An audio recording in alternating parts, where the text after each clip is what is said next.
What is up, YouTube, and welcome back to our video logs. Now, this is actually the first video log that I've done of the off season. It has been a good stretch of time, and of course, the face is a little bit more circular now that we're well and truly within the off season.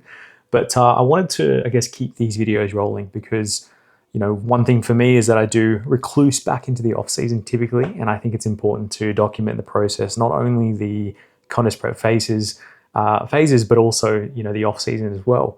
So it's basically about 12 weeks so far that I'm in the off season now. The first 8 weeks was considered the recovery phase. And as we know, in terms of recovery phase post-show, the idea here is to essentially put on some weight, increase energy availability, settle the body weight back into a nice off-season set point, which for most individuals is probably going to be around 10 to 15% above stage weight. In my case, 15% is usually a pretty sweet spot for me. So considering my stage weight was anywhere between 82 to 83 kgs, now that I'm sitting at 95 kgs, this is really my sweet spot in terms of when I tend to perform my best and also feel the most recovered within my training as well. So 8 weeks was basically about restoring, you know, I guess, homeostasis and settling back into a comfortable position. And now we're about sort of 4 weeks or so into what I would consider be the off season, the normal off season. Now, it's been a hectic time frame since getting back from Korea, our holiday in Korea. And like I said, 12 weeks post show now, with that last show being the Monster Zim, the NPC Natural Monster Zim show in Korea. And it's been hectic. This like immediately getting back from competing overseas, hitting the ground running into the athlete, you know, competitive season back here in Australia. So we had the privilege of judging at the WNBF Victoria show, which was amazing. And then pretty much like weekend after that has been back-to-back shows across multiple federations. And I've had the privilege and pleasure of coaching quite a few athletes across the entirety of the season. And basically, I mean, as of today's date being the 23rd of November on a Sunday, it's like dead quiet because the majority of the shows have obviously been wrapped up. And we're in that sort of quiet period now between season C and season A of 2027. So considering we've got this quiet time now, this is part of the reason for me to sort of document the process of the recovery phase, the off season, what has life looked like over this last stretch. So yeah, pretty much moving into the recovery phase, now into the off season. I have been feeling amazing in training. I feel like my strength has really bolstered, you know, back up. I was fortunate enough to retain a good portion of my strength through contest prep. However, as highlighted in some of my previous videos, there are some movements that definitely do suffer. And that's because of obviously changes to levers. I mean, you definitely don't have as much nutrition to leverage on in terms of performance. And for me, that 15% above stage weight is usually that position where I start to notice my weight really supporting some of those, you know, bigger lifts. So training has been honestly awesome. And I feel like my bounce back from my prior season in 2021 versus now, I've been so much more quick to feel great in training again, and motivation and driven. And I haven't necessarily had that kind of lull period that a lot of athletes do get after their season's wrapped up, where the motivation and the drive just has not been there. For me, you know, back in 2021, I definitely lost drive and motivation. And this time round, you know, it's basically been straight back into training again and being driven towards a goal, which is to essentially step on stage again in 2027.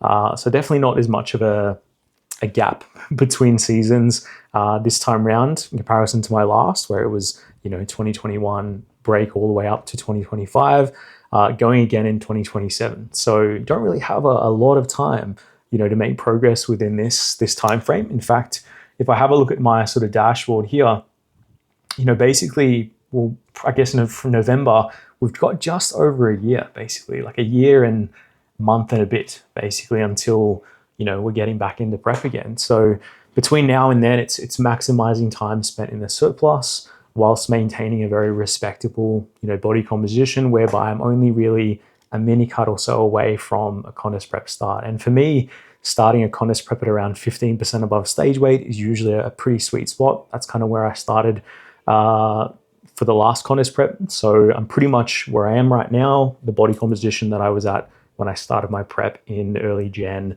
of this year. Now, that being said, with training, part of the other reason for me to document this recovery phase and this process is because last week on Thursday, I actually did have an elective surgery. So I had a umbilical hernia repair. And interestingly, this is something that I've actually had for a long time. I actually got diagnosed with this back in 2019 when I essentially started my first contest prep.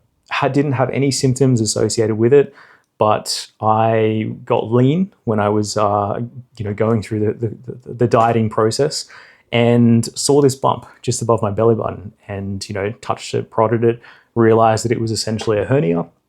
Continued on with the season. Obviously got everything got cancelled with COVID and everything like that. But I remember going to the specialist or the surgeon being worried about whether this is something that I needed to get fixed. And basically the surgeon said to me that hernias are incredibly common procedures being done, and essentially 1 in 10 men essentially have some sort of hernia. And funnily enough, when we were walking outside of the consultation room, he said to me, hey, 1 in 10 men have a hernia here. And as you can see in this room, there's 10 men and you're the one that has the hernia. And I was like, yeah, sick doc. Thanks, man. But I guess, in reflection, it gives context as to, I guess, how common this surgery is. But it's something that I had, I guess, been playing on my mind for a long time, so all the way since back then. Competed in, obviously, 2021 with it, and competed my most recent season with it as well. Now, it's only really something that you can see, or I can see, when I get very lean. And most individuals, when they look at it or they see it, probably just think it's part of my abdominal structure. But I have had basically a 5x5 millimeter hernia just above my belly button due to an abdominal defect, maybe exacerbated through resistance-based training. It's hard to know exactly. But I knew that basically upon my season finishing up or wrapping up recently, that I would probably need to get it done, just because towards the end of my season, I started noticing more pain, more discomfort. It was giving me more of a sting. And I realized that, this is something that's probably not going to disappear unless I actually get it properly fixed.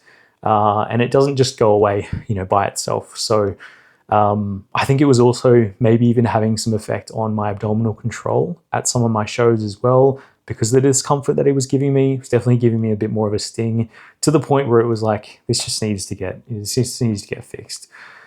So yeah, basically had that surgery last week, and so we're currently about a week and a half now post-op, and surprisingly, the bounce back has been way quicker than what I would have thought. I feel like this is something that I've pondered on so much, obviously over the last few years, 6 years or so, about getting this surgery, and it was so much easier than what I thought it would be the case. I thought I would be out for many weeks, many months with rehab, etc. But it's been a very smooth and easy transition. So basically, I guess to describe that in more detail, the first couple of days, you're pretty bloody sore and you don't realize how much you need to use your abs when you can't use them, how much you use your abs for everything when you can't necessarily use them. So I had that, bandage just above the belly button. First 2 days, medicated on pain meds. So we were on a combination of Panadol and Endone. But basically by day 3, I was able to completely get off all pain medication. So that was extremely surprising because the pain was just nowhere near what I've heard from other people that have had it done. But again, my hernia was just, very small. So originally they were actually just going to put in a single stitch to fix it. And I'm glad that they've actually have gone with a 4x4 centimeter mesh, because the likeliness of it tearing again or having to have another surgery repair is so much more prominent if it was just a stitch versus like an actual mesh installment. So they have actually, put a mesh in, and that has been great. Essentially I have returned back to the gym again, maybe a little bit too early, to be honest, based on the doctor and the nurse's recommendations. Was managed to get in 2 training sessions this week, very, very light, it's really slow tempo work, high reps, working pretty far away from failure as well. It was really just about getting in some movement. I think I was getting just batshit crazy, stir shit crazy, not being able to do a whole lot. So the act of actually going to the gym just felt great from a psychological perspective. And as of yesterday, actually, no, sorry, Friday, 2 days ago, had the bandage removed. And the nurse did say to me, hey, I think you returned to training a little bit too early. I need you to wait an extra week before you actually return back to training again. So I've compromised and I'm actually going to train on Monday, which is like just under 2 weeks. But the approach is still going to be very similar in terms of, working away from failure, doing movements that don't actually provide a lot of axial loading, where I have to really brace the abdominals to prevent or stabilize the spine. Everything's going to be, chest supported. I did leg extensions, seated chest press with slow tempo, 1.5 rep on some exercises as a strategy to reduce the load necessary to induce fatigue. And it's really just going to be, I guess, a process of auto-regulation with training moving forward to find out what's comfortable, versus not. So yeah, that's kind of like where things are at the moment there. But considering that I am in this sort of interim phase with respect to training, it makes sense to put forth a maintenance phase, because I probably don't want to be in a deficit around this time frame, just because it makes sense from the perspective of not really being able to put forth productive training, and essentially dieting is not a great way to retain lean tissue. And then conversely, if I was to look at putting forth surplus or a really high amount of calorie intake, my expenditure is not going to be that great, and I'm certainly not going to be partitioning those calories and those nutrients towards the development of new lean tissue. So placing calories around sort of maintenance, which for me is around that 3,500 within the off season, is usually a comfortable position to essentially just retain my current body composition for probably at least the next 8 weeks or so before looking at moving back into a build phase, whereby I'll likely look at pushing my scale weight up towards sort of 20% above stage weight, which is probably around that 97, 98. However, how high I push my body weight is also probably going to be based on how square the face is looking at that point in time, how cuddly the physique is looking as well. But I anticipate it's probably going to be around that, 97, somewhere around there, I would probably say. So yeah, between now and then, it's really just about trying to get back into productive training again, build back work capacity within safe parameters as to what I can handle. But that's kind of where we're at in terms of the off season now. Looking at jumping on stage in 2027, and the work for that starts now. Appreciate you guys and girls that have supported me through this journey as both a coach and an athlete, and excited for this next stretch. I'll keep you guys in the loop.